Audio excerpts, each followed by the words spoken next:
নাটোরে পুকুরে অস্ত্র খুঁজতে গিয়ে পুরাতন ডিসি বাংলোর ভিতরে মিলল পুঁতে রাখা শতাধিক বস্তা ব্যবহৃত ব্যালট পেপার। নাটোরে বিশেষ প্রতিনিধির পাঠানো তথ্যছবিতে বিস্তারিত।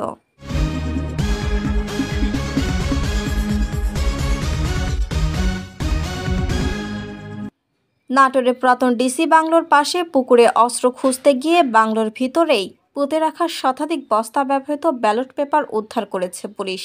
শনিবার ২৯ মার্চ বেলা ১১টার দিকে ব্যালট পেপার উদ্ধার করেন পুলিশ। নাটোর জেলা প্রশাসনের মেজরথ ডেপুটি কালেক্টর মোহাম্মদ রাশেদুল ইসলাম বলেন, বস্তা ভর্তি ব্যালট পেপার পুঁতে রাখার ঘটনার খবর পেয়ে তিনি শহরের কান্দিভিটা এলাকার পুরাতন ডিসি বাংলোতে আসেন। সেখানে মাটি খুঁড়ে শতাধিক বস্তা ব্যালট পেপার উদ্ধার করেন। তিনি জানান, এই ব্যালট পেপারগুলো গত সংসদ নির্বাচনে ব্যবহৃত হয়েছে। নির্বাচন কমিশনের নিয়ম অনুযায়ী ৬ মাস পর্যন্ত এই ব্যালট পেপারগুলো ট্রেজারিতে জমা থাকে। পরবর্তীতে কোনো মামলা মোকদ্দমা না হলে ব্যালট পেপারগুলো ধ্বংস করা বা অন্যত্র সরিয়ে ফেলা হয়। এরই অংশ হিসেবে ট্রেজারিতে পর্যাপ্ত জায়গা না থাকায় পুরাতন ডিসি বাংলোর পরিত্যক্ত ভবনে রাখা হয়।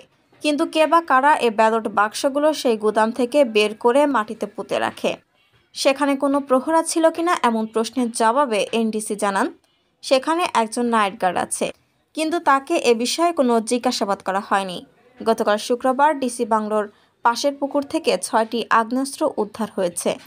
এর সাথে এর কোনো যোগসাজশ আছে কিনা এমন প্রশ্ন করা হলে তিনি জানান, আমি ঠিক জানি না এর সাথে কোনো যোগসূত্র আছে কিনা, বিষয়টি খতিয়ে দেখা হচ্ছে বলে তিনি জানান। এদিকে স্থানীয় পুলিশ প্রশাসন সূত্রে জানা যায়, ডিসি ডাক বাংলোর পাশের তালাব পুকুর থেকে অস্ত্র উদ্ধারের জন্য পানি সেচ দেওয়ার পরিকল্পনা রয়েছে। অতিরিক্ত পুলিশ সুপার সদর সার্কেল মাহমুদা শারমিন নেলি বিষয়টি নিশ্চিত করেছেন। উল্লেখ্য, গতকাল শুক্রবার ২৮ মার্চ বড়শি ফেলে মাছ ধরার সময় পরিত্যক্ত অবস্থায় ৪টা শর্ট গান সহ ৬টি আগ্নেয়াস্ত্র উদ্ধার হয়েছে। শিলা আক্তার, ডেস্ক রিপোর্ট, চ্যানেল এ নিউজ।